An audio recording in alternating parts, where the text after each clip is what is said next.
France के Alsace else's प्रदेश में एक छोटा सा गांव था। वहां के एक स्कूल में फ्रांस नाम का लड़का पढ़ता था। एक दिन वह स्कूल के लिए देर से निकला। उसे डर था कि आज शिक्षक एम हमेल उससे व्याकरण का पाठ पूछेंगे जो उसने पढ़ा नहीं था।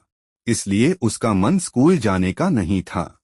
रास्ते में उसे खेतों, पक्षियों और खुले मौसम को देखकर खेलने का मन हुआ, लेकिन फिर उसने हिम्मत करके स्कूल जाने का निर्णय लिया।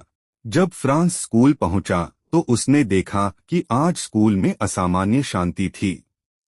आमतौर पर बच्चों के शोर और आवाजों से स्कूल गूंजता रहता था, लेकिन आज सब शांत बैठे थे। एम हैमेल अपनी सुंदर हरी कोट, झालरदार शर्ट और काली रेशमी टोपी पहनकर आए थे, जो वे केवल विशेष अवसरों पर पहनते थे। कक्षा के पीछे गांव के कुछ बुजुर्ग भी बैठे थे। उनमें पुराने डाकिया, पूर्व मेयर और अन्य ग्रामीण शामिल थे। यह देखकर फ्रांस को बहुत आश्चर्य हुआ। फिर एम हैमेल ने गंभीर स्वर में बताया कि बर्लिन से आदेश आया है कि अब से अल्सास और लोरेन के स्कूलों में केवल जर्मन भाषा पढ़ाई जाएगी। आज उनका फ्रेंच भाषा का अंतिम पाठ द लास्ट लेसन था। यह सुनकर फ्रांस को बहुत दुख हुआ। उसे महसूस हुआ कि उसने अपनी मातृभाषा सीखने का अवसर व्यर्थ गवा दिया। अब उसे अपनी किताबें, शिक्षक और स्कूल बहुत प्रिय लगने लगे। एम हैमेल ने विद्यार्थियों से कहा कि फ्रेंच दुनिया की सबसे सुंदर, स्पष्ट और तर्कसंगत भाषा है।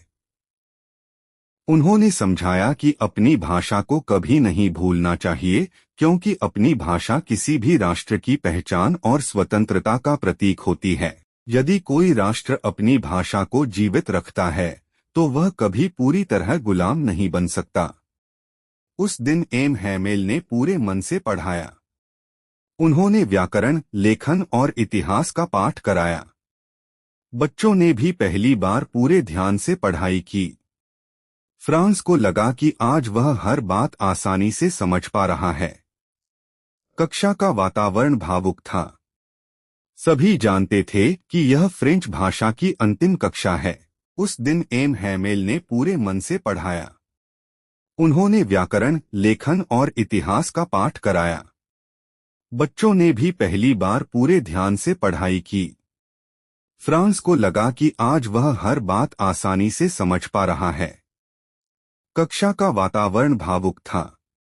सभी जानते थे कि यह फ्रेंच भाषा की अंतिम कक्षा है। समय बहुत जल्दी बीत गया। तभी चर्च की घड़ी में 12 बजे और सैनिकों की बिगुल की आवाज सुनाई दी। यह कक्षा समाप्त होने का संकेत था। एम हैमेल बहुत भावुक हो गए। वे कुछ बोल नहीं पाए। उन्होंने ब्लैकबोर्ड पर बड़े बड़े अक्षरों में लिखा, वाइव ला फ्रांस, फ्रांस अमर रहे। फिर उन्होंने इशारे से सभी विद्यार्थियों को जाने के लिए कहा। फ्रांस भारी मन से स्कूल से बाहर निकला। अब उसे अपनी मातृभाषा का महत्व समझ में आ चुका था। उसे पछतावा था कि उसने पढ़ाई को कभी गंभीरता से नहीं लिया।